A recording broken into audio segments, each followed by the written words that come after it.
Pakistani off spinner Usman Tariq का bowling action report हो गया है। गुज़िश्ता शब अमेरिका के खिलाफ मैच के दौरान मैच रेफरी ने उस्मान तारिक के बॉलिंग एक्शन को मशकूक करार दिया था। उस्मान तारिक को 12 फरवरी को ICC centre of excellence Dubai में टेस्टिंग के लिए तलब कर लिया गया है, जहां पर उनके बॉलिंग एक्शन का मुख्तलिफ तकनीकी पैमानों पर जायजा लिया जाएगा। उस्मान तारिक का एक्शन रिपोर्ट हो गया, इट मींस ही कांट बोल एनीमोर। वही हुआ जिसका डर था, जिस खतरे का और जिस खदशे का मैं कई बार इजहार कर चुका था और उस पर मैं बात भी कर चुका था। आईसीसी ने वही खबर पाकिस्तान क्रिकेट बोर्ड को सुना दी है। लेकिन ये एक ऐसी चीज है जो जिंदगी भर उनके साथ लगी रहेगी। जिस तरह माजी में भी हमने देखा कई बॉलर्स थे, मुरलीधरन के एक्शन पे भी सवाल उठते थे, शोएब अख्तर के एक्शन पे भी सवाल उठते थे, मोहम्मद हफीज के एक्शन पे सवाल उठते थे। ये चलता रहता है। एक दफा अगर आपके ऊपर लेवल लग गया तो वो रहेगा। 2 वीक के लिए आपको 14 दिन की इजाजत होती है। Within that period you can बोल, but I don't know this is what the law is. So what if you change the action in those? No, you can not change, but obviously you been called. अब वो जो भी action जिसकी stills के ऊपर या videos के ऊपर आपको कॉल किया गया सस्पेक्ट एक्शन के ऊपर, आपने उसी एंगल के मुताबिक अपने आप को ऑपरेट करना है ड्यूरिंग द बायोमैकेनिकल टेस्ट। अब अगर उस्मान तारिक पाकिस्तान को इंडिया के खिलाफ मैच जितवा देता है और इनको लिटा देता है पाकिस्तान क्रिकेट टीम, तो भाई साहब इन्होंने उसके पीछे पड़ जाना है। मैं एडवांस में आपको बता रहा हूं, अभी मैच 15 को होना है। मैं आज 11 तारीख को यह बात करके आपको बता रहा हूं कि अगर उसने इनको मैच मार दिया तो इन्होंने रोना भी है, धोना भी है, चीखना भी है, चिल्लाना भी है, और इनकी आवाजें पूरी दुनिया सुनेगी कि हाय ये पाकिस्तान क्रिकेट टीम ने कौन सा बॉलर खिला दिया है, उसका एक्शन ठीक नहीं। उस्मान तारिक को भी टैकल करना वो जानते हैं, ऐसा नहीं है। मैं मानता हूं उस्मान तारिक इंडिया के गेस्ट अगर खेला, मुझे कोई पता नहीं खेलेगा या नहीं खेलेगा, लेकिन खेलना चाहिए। 3 आउट किए, खेलना चाहिए, तो वो उनको मुश्किल भी डाल सकता है। लेकिन आप ये मत समझे कि उस्मान तारिक मतलब इंडिया के अगेंस्ट मार ही नहीं खा सकता या वो तबाही बर्बादी फेर के चला जाएगा। अच्छी बॉलिंग कर सकता है क्योंकि मुश्किल एक्शन डिफिकल्ट स्टे करता है, रुकता है थोड़ी देर के लिए, वो इजी नहीं होता। लेकिन सामने जो बैट्समैन है वो बहुत ही एक्सपीरियंस, बहुत ही तगड़े किस्म के बैट्समैन है, तो उनके आगे उस्मान को भी प्रॉब्लम होगी। आज पाकिस्तान ने सिर्फ उनको तारफीज प्रोग्राम के तहत लॉन्च किया, इंडिया के खिलाफ वो नहीं डाल देगा। आज उसकी हैट्रिक बनते बची है। बस इसका दिन खराब आने वाला है पाकिस्तान का। उस्मान तारिक जो है इसका दिन खराब आने वाला है, वो है इंडिया के खिलाफ। आज हमारे लड़के होटल में बैठ के इसी को देख रहे थे और खाना खाते खाते एक ने तो चम्मच भी तोड़ दिया है, नाम नहीं बताऊंगा उस प्लेयर का, हाँ चम्मच भी तोड़ दिया है कि यार ये नहीं खेला जा रहा तुम लोगों से। तो ऐसे करके हमारे लड़के लोग आएंगे और काफी अच्छे तरीके से प्रदर्शन करेंगे। तो टेंशन नहीं लेनी है, छोटी मोटी चीजें होती है। मुझे भी बड़ा इत्मीनान महसूस यूं हो रहा है कि इंडिया के खिलाफ यूजुअली मैच से पहले एक खदशा रहता है कि यार हार गए तो इवेंट से ना बाहर हो जाएंगे ना। अब हम लोग रिलैक्स हैं। इंडियंस जो है वो उस्मान तारिक को ट्रोल करना स्टार्ट हो गए, उस्मान तारिक के ऊपर बात करना स्टार्ट हो गए। पहले जब उस्मान तारिक 1-2 मैचेस खेला था तो इनका जितना भी मीडिया था, मैं इनको क्यों गधे और जाहिल कहता हूं कि वो बंदा 2 आईसीसी की बायोमेट्रिक्स लैब से 2 मरतबा अपना एक्शन क्लियर करा चुका है। मुझे नहीं लगता कि ये वापस वो चीज़ें आने वाली हैं, क्योंकि ये बहुत आगे चली गई हैं और उधर से दूसरी साइड से, तो वो नहीं चाहेंगे इस तरह।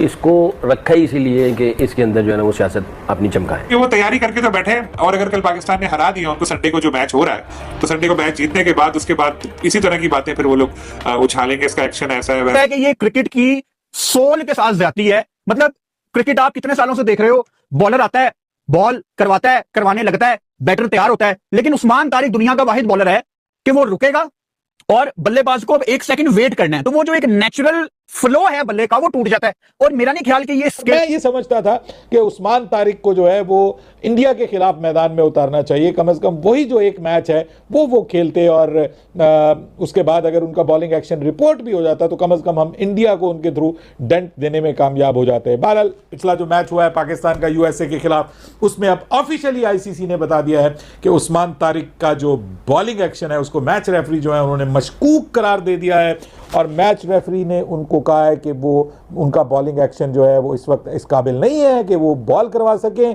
तो आईसीसी ने अब ये कहा है कि वो 12 फरवरी को, यानी कल जो है वो दुबई में जो आईसीसी का सेंटर ऑफ एक्सीलेंस है वहाँ पे वो जाएंगे, और वहाँ पर आईसीसी के जो माहिरीन है वो उनके बॉलिंग एक्शन का बगौर मुआयना करेंगे। सभी उनके मेडिकल टेस्ट वगैरह भी होंगे, मैकेनिकल जो टेस्ट होते हैं मशीनों के ज़रिए, वो सब उनके किए जाएंगे। और उसके बाद फिर उनका जब रिज़ल्ट आएगा तो अगर वो उस रिज़ल्ट में क्लियर हो जाते हैं और उनका बॉलिंग एक्शन क्लियर हो जाता है तो उसके बाद फिर वो 15 तारीख को इंडिया के खिलाफ मैच खेल पाएंगे। अदरवाइज अगर उनका जो बॉलिंग एक्शन है वो क्लियर करार नहीं दिया जाता तो फिर वो इंडिया के खिलाफ मैच से बाहर हो जाएंगे, और ऑब्वियसली उनको फिर मौका दिया जाएगा, उनको टाइम दिया जाएगा, उनको खामियां बताई जाएंगी। मुझे लगता है कि इनका एक्शन दोबारा रिपोर्ट कराने की कोशिशें शुरू हो चुकी है और ये ग्राउंड बना रहे हैं ये लोग।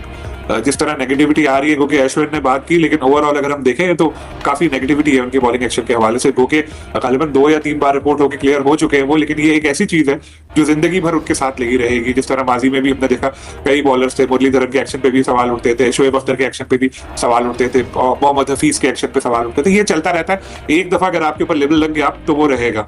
और लेकिन अब अच्छी बात यह है कि वो अच्छा परफॉर्म कर रहे हैं, इस चीज को जहन में सवार नहीं कर रहे। अमेरिका के खिलाफ उन्होंने बहुत अच्छी बॉलिंग की, 2 बॉलों पे 2 विकेटें भी ली और अमेरिकन बैटर बिल्कुल कंफ्यूज हो गए थे जब उनका सामना करते उस्मान का। तो इंडिया के खिलाफ भी हमारे ट्रम्प कार्ड साबित हो सकते हैं और हम तो ये चाहते हैं मैच जितवा देंगे। इंडिया वाला पहला मैच तो जितवाएं, फिर बाकी देखेंगे एक्शन पे क्या होता है। इंडिया के साथ मैच था तो फिर कोई नया तनाज़ुर तो आना ही था ना। बिल्कुल, क्योंकि वो तैयारी करके तो बैठे हैं और अगर कल पाकिस्तान ने हरा दिया उनको संडे को जो मैच हो रहा है, तो संडे को मैच जीतने के बाद उसके बाद इसी तरह की बातें फिर वो लोग उछालेंगे, इसका एक्शन ऐसा है वैसा है। और मैं देख रहा हूँ सोशल मीडिया वगैरह पे काफी नेगेटिविटी ऑलरेडी शुरू की हुई। आपको तो पता है इंडिया का तो काम ही यही है, हाथ नहीं मिलाएंगे, ये नहीं करेंगे, तो इस तरह की चीप हरकतें तो वो करेंगे। बल्कि इससे अच्छा मौका मिला है मुझे, तो मैं ये बता दूं कि पीसीबी को भी ये सोचना चाहिए कि भाई कोई हाथ नहीं मिला रहा तो ना मिलाए, हमने कोई ठेका थोड़ी लिया हुआ है स्पिरिट ऑफ क्रिकेट का।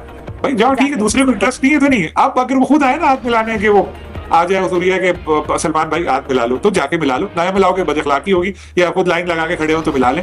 लेकिन इस चीज को आप इशू बनाने छोड़ दे, न्यू नॉर्म समझे, आप नहीं मिलाना हमें हाथ, हमने कोई ठेका नहीं लिया हुआ स्पिरिट ऑफ क्रिकेट का। रविचंद्रन ने कल एक ट्वीट किया, इसमें उन्होंने कहा है कि उस्मान तारिक के बारे में जो क्रिटिसिज्म हो रही है ये बिल्कुल गैर ज़रूरी है, क्योंकि हमने भी माजी में बहुत से ऐसे बॉलर्स देखे हैं, बैटर्स के लिए तो कोई इतने असूल नहीं है, तो उस्मान तारिक के मामले में पता नहीं क्यों इतने कवानीन सामने और इंडिया से बहुत आवाज़ें आ रही है। हाँ देखिए, बात यह है कि ये सारे एक्शंस और उनको पढ़ने के लिए आपको बायोमैकेनिक्स का पता होना बहुत ज़्यादा ज़रूरी है। ये आप अगर आप हल्के से किंक की बात करते हैं, देखें आपकी एल्बो जो है वो बेंड होगी जब आपने बैक रिस्ट के साथ बॉल करना है। आप रिस्ट जो है वो जब गेंद फेंक देंगे तब जाके स्ट्रेट होगी। अब लोगों को इन चीज़ों का पता नहीं है तो वो अपने अपने जो है 2 सेंट्स देते रहते हैं।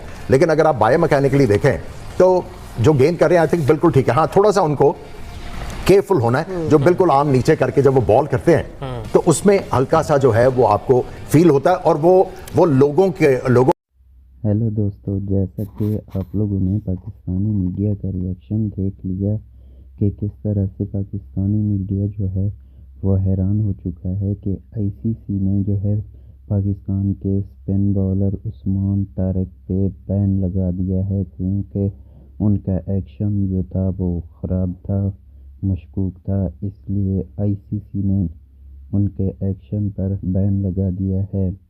पिछले मैच में जो पाकिस्तान का यूएसए के साथ था मैच, उस मैच में उनका एक्शन रिपोर्ट किया गया था, तो फिर आईसीसी ने उन पर पाबंदी लगा दी है। क्या ये बात सच है या झूठ, ये पता चल जाएगा। लेकिन उससे पहले आप लोगों को बता दें कि पाकिस्तान और यूएसए के दरमियान मैच था जिसमें उस्मान तारिक का बॉलिंग एक्शन मशकूक करार दिया गया था। फिर आईसीसी को रिपोर्ट किया गया उस्मान तारिक का बॉलिंग एक्शन जो था